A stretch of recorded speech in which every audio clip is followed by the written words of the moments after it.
Hello friends, welcome to my channel. ಈ ವಿಡಿಯೋದಲ್ಲಿ ಮಳೆಗಾಲದಲ್ಲಿ ನಾನು ನನ್ನ ದಾಸವಾಳ ಗಿಡಗಳನ್ನು ಯಾವ ರೀತಿಯಾಗಿ ಕೇರ್ ಮಾಡ್ತೀನಿ, ಹಾಗೆಯೇ ಈ ಟೈಮ್ನಲ್ಲಿ ನನ್ನ ಗಿಡಗಳಿಗೆ ಯಾವ ಫರ್ಟಿಲೈಸರನ್ನು ಹಾಕಿದ್ದೀನಿ ಅನ್ನೋದನ್ನು ತೋರಿಸ್ತಾ ಇದ್ದೀನಿ. ಯಾರಾದರೂ ಫಸ್ಟ್ ಟೈಮ್ ಆಗಿ ನನ್ನ ವಿಡಿಯೋವನ್ನು ನೋಡ್ತಾ ಇದ್ದರೆ ಹಾಗೆಯೇ ಸಬ್ಸ್ಕ್ರೈಬ್ ಮಾಡ್ಕೊಳ್ಳದೆ ಈ ವಿಡಿಯೋವನ್ನು ನೋಡ್ತಾ ಇದ್ದರೆ ದಯವಿಟ್ಟು ಸಬ್ಸ್ಕ್ರೈಬ್ ಮಾಡಿಕೊಂಡು ಬೆಲ್ ಐಕಾನ್ನ ಪ್ರೆಸ್ ಮಾಡೋದ್ರಿಂದ ನಾನು ಮುಂದೆ ಹಾಕುವಂತಹ ಎಲ್ಲ ವಿಡಿಯೋದ ನೋಟಿಫಿಕೇಷನ್ ನಿಮಗೆ ಬರ್ತದೆ.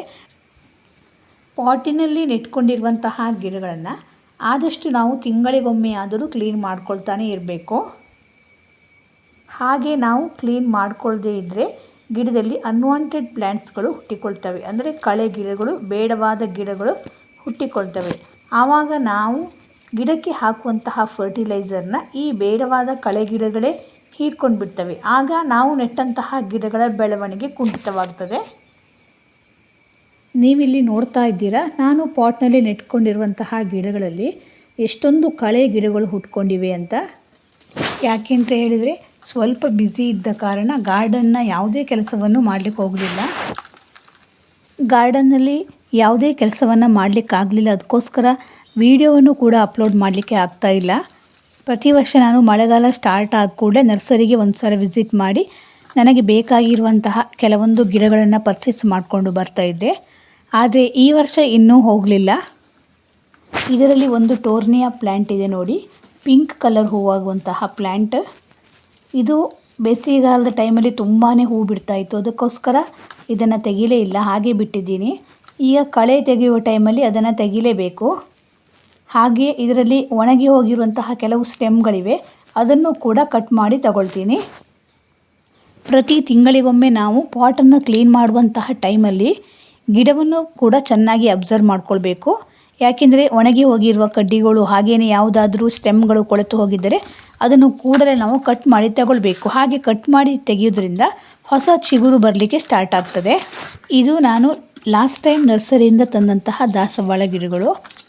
ಗಿಡವನ್ನು ತಂದು ರೀಪಾಟಿಂಗ್ ಮಾಡಿದ ಮೇಲೆ ತುಂಬ ಚೆನ್ನಾಗಿ ಗಿಡ ಹೆಲ್ದಿಯಾಗಿ ಬಂದಿತ್ತು, ಹಾಗೆಯೇ ತುಂಬ ಹೂಗಳನ್ನು ಕೂಡ ಬಿಡ್ತಾಯಿತ್ತು. ಆದರೆ ಒಂದು ಸಲ ದನ ತಿಂದ ಕಾರಣದಿಂದಾಗಿ ಗಿಡಗಳೆಲ್ಲ ಈ ರೀತಿಯಾಗಿದೆ ನೋಡಿ. ಯಾವುದಾದ್ರೂ ಗಿಡವನ್ನು ದನ ಏನಾದರೂ ತಿಂದರೆ ಅದು ಮತ್ತೆ ಚಿಗುರಲಿಕ್ಕೆ ತುಂಬಾ ಟೈಮ್ ತಗೊಳ್ತದೆ ನೋಡಿ. ಎಲ್ಲ ಗಿಡಗಳನ್ನು ಕೂಡ ದನ ತಿಂದು ಹೋಗಿದೆ. ಆದರೆ ಕೆಲವೊಂದು ಗಿಡ ಬೇಗನೆ ಚಿಗುರು ಬಂತು, ಆದರೆ ಇನ್ನೂ 2 ಗಿಡ ಮಾತ್ರ ಸ್ವಲ್ಪ ನಿಧಾನವಾಗಿ ಚಿಗುರು ಬರ್ತಾ ಇದೆ. ಬೇಸಿಗೆ ಕಾಲಕ್ಕಿಂತ ಮಳೆಗಾಲದಲ್ಲಿ ನಾವು ನಮ್ಮ ಗಿಡವನ್ನು ತುಂಬಾ ಕೇರ್ ಮಾಡಬೇಕಾಗ್ತದೆ. ಡೈಲಿ ಒಂದು ಸಲ ಆದರೂ ಗಿಡದ ಹತ್ತಿರ ಹೋಗಿ ಪಾಟ್ನಲ್ಲಿರುವ ನೀರಿನ ಅಂಶವನ್ನು ನೋಡ್ಕೊಳ್ತಾ ಇರಬೇಕು.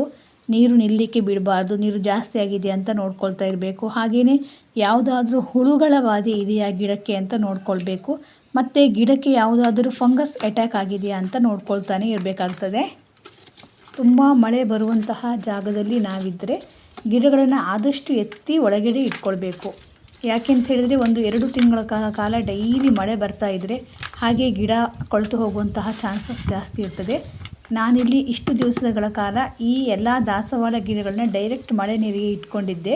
ನೀವಿಲ್ಲಿ ನೋಡ್ತಾ ಇರಬಹುದು ಮಣ್ಣು ಎಷ್ಟು ಅಂಟಾಗಿದೆ ಅಂತ. ಇನ್ನು ಇದನ್ನು ಎತ್ತಿ ಒಳಗಡೆ ಇಟ್ಕೊಂಡಿದ್ದೀನಿ. ಇನ್ನು 2 ತಿಂಗಳ ನಂತರ ಇದನ್ನು ಹೊರಗಡೆ ಇಡ್ತೀನಿ. ನಾನಿಲ್ಲಿ ಇಟ್ಟಿರುವಂತಹ ಪ್ಲೇಸ್ನಲ್ಲಿ ಬಿಸಿಲು ಬಂದರೆ ಸ್ವಲ್ಪ ಬಿಸಿಲು ಮಾತ್ರ ಬರ್ತದೆ. ಇಲ್ಲಿ ಮಳೆ ನೀರು ಡೈರೆಕ್ಟಾಗಿ ಇದಕ್ಕೆ ಬೀಳುವುದಿಲ್ಲ. ಯಾರಾದರೂ ನರ್ಸರಿಯಿಂದ ದಾಸವಾಳ ಗಿಡಗಳನ್ನು ತಂದು ನೆಟ್ಕೊಳ್ಳುವವರಾದರೆ ಈ ಟೈಮಲ್ಲಿ ನೆಟ್ಕೊಳ್ಬಹುದು. ಆದರೆ ಪಾಟಿ ಮಿಕ್ಸನ್ನು ಮಾಡುವಂಥ ಟೈಮಲ್ಲಿ ಅಂಟಾಗಿರುವ ಮಣ್ಣನ್ನು ಹಾಕಬಾರ್ದು. ಸ್ವಲ್ಪ ಡ್ರೈ ಆಗಿರುವಂತಹ ಮಣ್ಣನ್ನು ಹಾಕಿ ಪಾಟಿ ಮಿಕ್ಸನ್ನು ಮಾಡಿಕೊಳ್ಬೇಕು.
ಎಲ್ಲ ಗಿಡದ ಬುಡದಲ್ಲಿರುವ ಕಳೆ ಗಿಡವನ್ನೆಲ್ಲ ತೆಗೆದು ಹಾಕಿದ್ದೀನಿ. ಹಾಗೆ ಮಣ್ಣನ್ನು ಸ್ವಲ್ಪ ಲೂಸ್ ಮಾಡ್ಕೊಂಡಿದ್ದೀನಿ.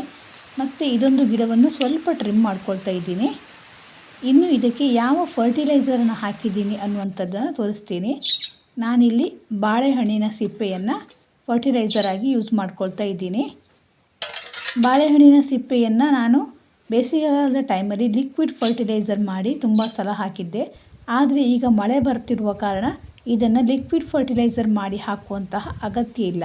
ಈ ಥರ ನೋಡಿ ತುಂಬ ಚಿಕ್ಕದಾಗಿ ಕಟ್ ಮಾಡಿ ಇಟ್ಕೊಂಡು ಬಾಳೆಹಣ್ಣಿನ ಸಿಪ್ಪೆಯನ್ನು ನಾವು ಫರ್ಟಿಲೈಸರ್ ಆಗಿ ಯೂಸ್ ಮಾಡ್ಕೊಳ್ಬಹುದು.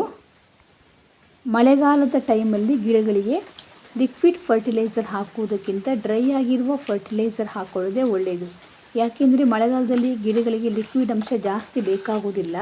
ಬೇಸಿಗೆಯಲ್ಲಿ ಲಿಕ್ವಿಡ್ ಅಂಶ ಜಾಸ್ತಿ ಬೇಕಾಗಿರೋದ್ರಿಂದ ಬೇಸಿಗೆಯಲ್ಲಿ ನಾವು ಆದಷ್ಟು ಲಿಕ್ವಿಡ್ ಫರ್ಟಿಲೈಸರ್ನೇ ಹಾಕಬೇಕು. ಮಳೆಗಾಲದಲ್ಲಿ ಸ್ವಲ್ಪ ಡ್ರೈ ಫರ್ಟಿಲೈಸರ್ನೇ ಹಾಕ್ತಾ ಬರಬೇಕು.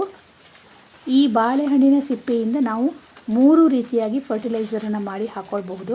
ನಾನು ನನ್ನ ಹಿಂದಿನ ವಿಡಿಯೋದಲ್ಲಿ ಲಿಕ್ವಿಡ್ ಫರ್ಟಿಲೈಸರ್ ಮಾಡುವುದನ್ನು ತೋರಿಸಿದ್ದೇನೆ. ಹಾಗೆಯೇ ಈ ಥರ ಚಿಕ್ಕ ಚಿಕ್ಕದಾಗಿ ಕಟ್ ಮಾಡಿ ಇಟ್ಕೊಂಡು ಕೂಡ ಗಿಡಗಳಿಗೆ ಹಾಕ್ಕೊಳ್ಬಹುದು. ಮತ್ತು ನಾವು ಬೇಸಿಗೆ ಕಾಲದ ಟೈಮಲ್ಲಿ ಬಾಳೆಹಣ್ಣು ಜಾಸ್ತಿ ಇದ್ದಾಗ ಸಿಪ್ಪೆಯನ್ನು ಚೆನ್ನಾಗಿ ಒಣಗಿಸಿಬಿಟ್ಟು ಅದನ್ನು ಮಿಕ್ಸಿಯಲ್ಲಿ ಪೌಡ್ರ್ ಮಾಡಿ ಇಟ್ಕೊಂಡ್ರೆ ಈ ಮಳೆಗಾಲದ ಟೈಮಲ್ಲಿ 1-2 ಸ್ಪೂನ್ಗಳಷ್ಟು ಹಾಕ್ಕೊಂಡ್ರೆ ಗಿಡದ ಬೆಳವಣಿಗೆ ಚೆನ್ನಾಗಿ ಬರ್ತದೆ. ಬಾಳೆಹಣ್ಣಿನ ಸಿಪ್ಪೆಯಲ್ಲಿ ಪೊಟ್ಯಾಷಿಯಂ ಅಂಶ ತುಂಬ ಜಾಸ್ತಿ ಇರೋದರಿಂದ ದಾಸವಾಳ ಗಿಡದ ಬೆಳವಣಿಗೆಗೆ ತುಂಬಾ ಉತ್ತಮವಾದ ಒಂದು ಫರ್ಟಿಲೈಸರ್ ಅಂತಲೇ ಹೇಳ್ಬೋದು. ಇನ್ನು ಮನೆಯಲ್ಲಿ ಕೌಡನ್ ಕಾಂಪೋಸ್ಟ್ ಅಂದರೆ ಸೆಗಣಿ ಗೊಬ್ಬರ ಇದ್ದರೆ ಕೂಡ ಈ ಬಾಳೆಹಣ್ಣಿನ ಸಿಪ್ಪೆ ಜೊತೆ ಮಿಕ್ಸ್ ಮಾಡಿ ಕೂಡ ಹಾಕ್ಕೊಳ್ಬೋದು. ಇಲ್ಲ ಅಂತ ಹೇಳಿದರೆ ಬಾಳೆಹಣ್ಣಿನ ಸಿಪ್ಪೆಯನ್ನು ಹಾಕಿ ಒಂದು 15-20 ದಿವಸದ ನಂತರ ಅದು ಕಾಂಪೋಸ್ಟ್ ಆದಮೇಲೆ ಬೇಕಾದರೆ ನಾವು ಕೌಡನ್ ಕಾಂಪೋಸ್ಟನ್ನು ಕೂಡ ಹಾಕ್ಕೊಳ್ಬಹುದು. ಹೀಗೆ ಫರ್ಟಿಲೈಸರನ್ನು ಹಾಕುವಂತಹ ಟೈಮಲ್ಲಿ ಪಾಟಲ್ಲಿರುವ ಅರ್ಧಾಂಶ ಮಣ್ಣನ್ನು ತೆಗೆದು ಫರ್ಟಿಲೈಸರನ್ನು ಹಾಕಿ ಮತ್ತೆ ಹೊಸ ಮಣ್ಣನ್ನು ಕೂಡ ಹಾಕ್ಕೊಳ್ಬಹುದು. ಆದರೆ ನಾನಿಲ್ಲಿ ಹಳೆ ಮಣ್ಣನ್ನೇ ಮಿಕ್ಸ್ ಮಾಡಿ ಹಾಕ್ತಾಯಿದ್ದೀನಿ. ಯಾಕೆಂತ ಹೇಳಿದರೆ ನಾನು ಇದು ನರ್ಸರಿಯಿಂದ ತಂದ ಗಿಡ ಆದದ್ರಿಂದ ರೀಪಾಟಿಂಗ್ ಮಾಡಿ ಹೆಚ್ಚೇನು ಸಮಯ ಆಗಲಿಲ್ಲ. ಅದಕ್ಕೋಸ್ಕರ ಅದೇ ಮಣ್ಣನ್ನು ಹಾಕ್ಕೊಳ್ತಿದ್ದೀನಿ. ಗಿಡವನ್ನು ರೀಪಾಟಿಂಗ್ ಮಾಡಿ 1 ವರ್ಷ ಮೇಲಾಗಿದ್ದರೆ ಇದರಲ್ಲಿರುವ ಹಳೆ ಮಣ್ಣನ್ನು ತೆಗೆದು ಫರ್ಟಿಲೈಸರ್ ಆಗುವಂಥ ಟೈಮಲ್ಲಿ ಹೊಸ ಮಣ್ಣನ್ನು ಹಾಕ್ಕೊಂಡ್ರೆ ಗಿಡ ಚೆನ್ನಾಗಿ ಬರ್ತದೆ. ಇದೇ ರೀತಿಯಾಗಿ ನಾವು ಗಿಡವನ್ನು ತುಂಬ ಚೆನ್ನಾಗಿ ಕೇರ್ ಮಾಡಿದರೆ ಹಾಗೆ ಟೈಮಿಗೆ ಸರಿಯಾಗಿ ಅದಕ್ಕೆ ಫರ್ಟಿಲೈಸರ್ನ ಕೊಡ್ತಾ ಬಂದರೆ ಗಿಡವೂ ಕೂಡ ಹೆಲ್ದಿಯಾಗಿ ಬೆಳೆಯುತ್ತೆ. ಹಾಗೆ ತುಂಬಾ ಹೂವನ್ನು ಬಿಟ್ಕೊಳ್ಳುತ್ತೆ. ನೋಡಿದ್ರಲ್ಲ ಫ್ರೆಂಡ್ಸ್, ಮಳೆಗಾಲದಲ್ಲಿ ದಾಸವಾಳ ಗಿಡವನ್ನು ಯಾವ ರೀತಿ ಕೇರ್ ಮಾಡಬಹುದು ಅಂತ. ಹಾಗೆಯೇ ಈ ವಿಡಿಯೋ ನಿಮಗೆ ಇಷ್ಟವಾದರೆ ದಯವಿಟ್ಟು ಸಬ್ಸ್ಕ್ರೈಬ್ ಮಾಡ್ಕೊಳ್ಳಿ. ಹಾಗೆಯೇ ಲೈಕ್ ಮಾಡಿ, ಶೇರ್ ಮಾಡಿ. Thank you for watching.